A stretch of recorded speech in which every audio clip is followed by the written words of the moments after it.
Hello you guys, what's up? I am GojiFan98 and welcome back for another new video for today once again. Today I am going to continue on for the next episode of GojiFan98's IronFinger-A-Thon.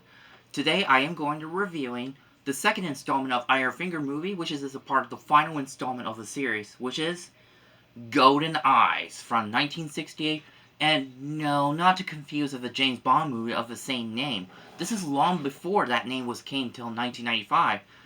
Here for Goldeneye, it served as a direct sequel from the last movie, Iron Finger, taking place 2 years after the events from the last movie, after Take Care of the Gun Smuggler.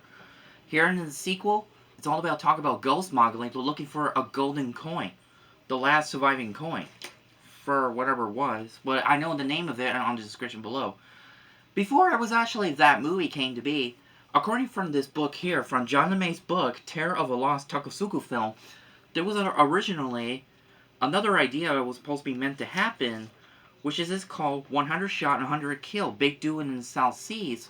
Supposed to be going to release in 1966, but unfortunately it never came to be, as the Godzilla franchise, the Godzilla movie, was Ebirah Horror of the Deep, actually killed the project, and making this idea was scrapped until Jun Fukuda and Akira Takarada reunited for working on the sequel for Iron Finger to make it a new story. And that's how we have the Goldeneye. So anyway, we have the returning character from the last movie.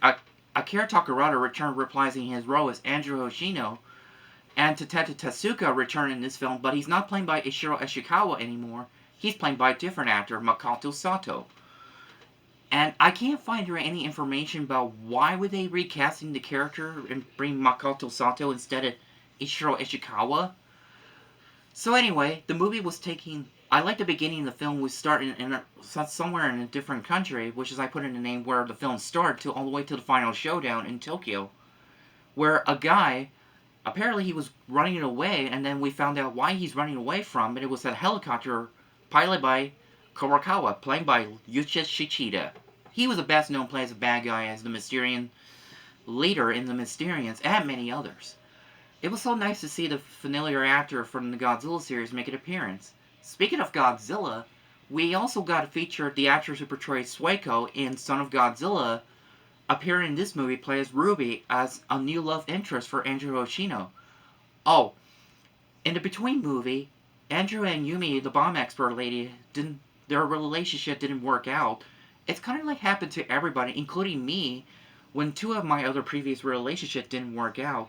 But my current one, we worked pretty well, and we were still getting stronger every day. For my beauty girlfriend that heals my heart. So anyway, and there's something really strange about Andrew Hoshino. He has a different hat color this time, rather than white, but he's wearing a red hat.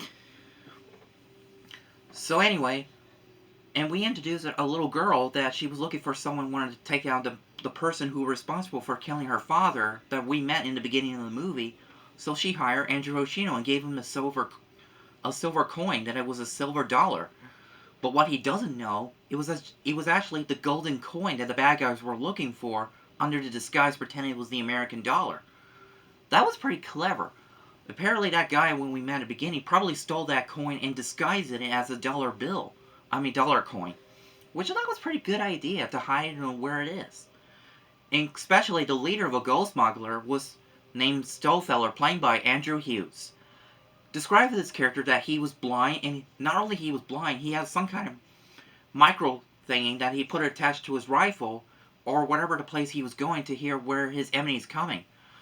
Like the quote Tom Riddle from Harry Potter and the Chamber of Secret that he said, even if you blind it, but it could still hear you. Even like Daredevil, not only he was blind, but he could hear you with a sound wave. Stonefeller was very different than Daredevil and Basilisk from Harry Potter. Very differently. And so when Andrew Hoshino and Tezuka team up with Ruby, as Ruby pretending she was a bad guy, it was so nice for like Yumi, kind of like Yumi when she's pretending she was a bad guy and later revealing she's a good character. Ruby was looking for that golden coin for Insurance Federation in Europe, because that golden coin was been missing for years. But it cost a lot of money. Really big money. Between 8.8 billion yen and whatever how much of money it was. But it was so cool. I like to have the story to have a bad guys always have to try to find that coin. When Andrew Hoshino and Tatsuka and Ruby managed to catch up to Kurakawa as he was trying to get away, but Ruby knocked out Tatsuka really hard as because Tatsuka wanted to get Kurakawa arrested, but however, after he clicked the bullets about 4 times, firing 4 times with no bullets till Andrew Hoshino managed to reach to where one bullet he was ready to fire and took out Kurakawa and fell to the water. And then cut to the scene where our hero went to the hotel. And also, if you guys remember, if you've seen the movie on the Criterion channel, if you recognize the music from Ebirah, that Go Dance Marathon that was actually reusing on the scene when Andrew and Ruby were dancing before God called up for their dinner have arrived.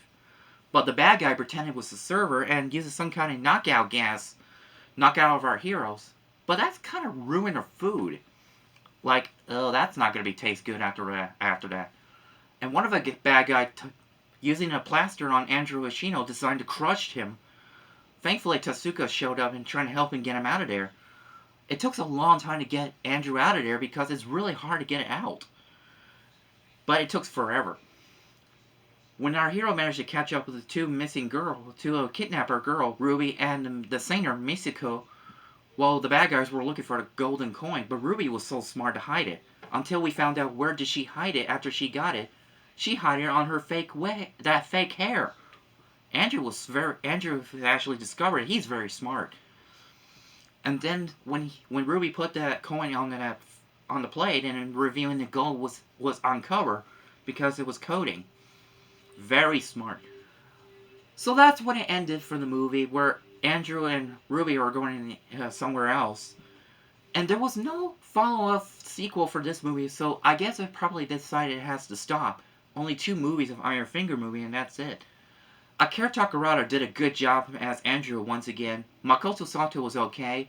Changing for the goofy personality as Ishiro Ishikawa was before, to the serious personality, like someone will tell you, no, I'm serious. It was so nice to see Ruby join forces with Andrew, just like Yumi in the last movie. Overall, the story was good, and Masaru Sato returned to score in the movie once again. Jim Fukuda was brought in to direct the movie, also writing the script, and with 2 different screenplay writers team up. So that's all I have to say for Goldeneye. If you want to see this movie, go to the Criterion Channel app where you can watch it and pay to make sure you gotta pay for a subscribe so you can check it out. But along with it, it has Princess from the Moon was in there if you have to check it out. So yeah, so thanks for watching, you guys, and I'll always stay Beijing fans, and GojiFan98's will always be here for more and do more videos in the future. So yeah, so stay Beijing fans, bon voyage, and sayonara, my friends. Bye!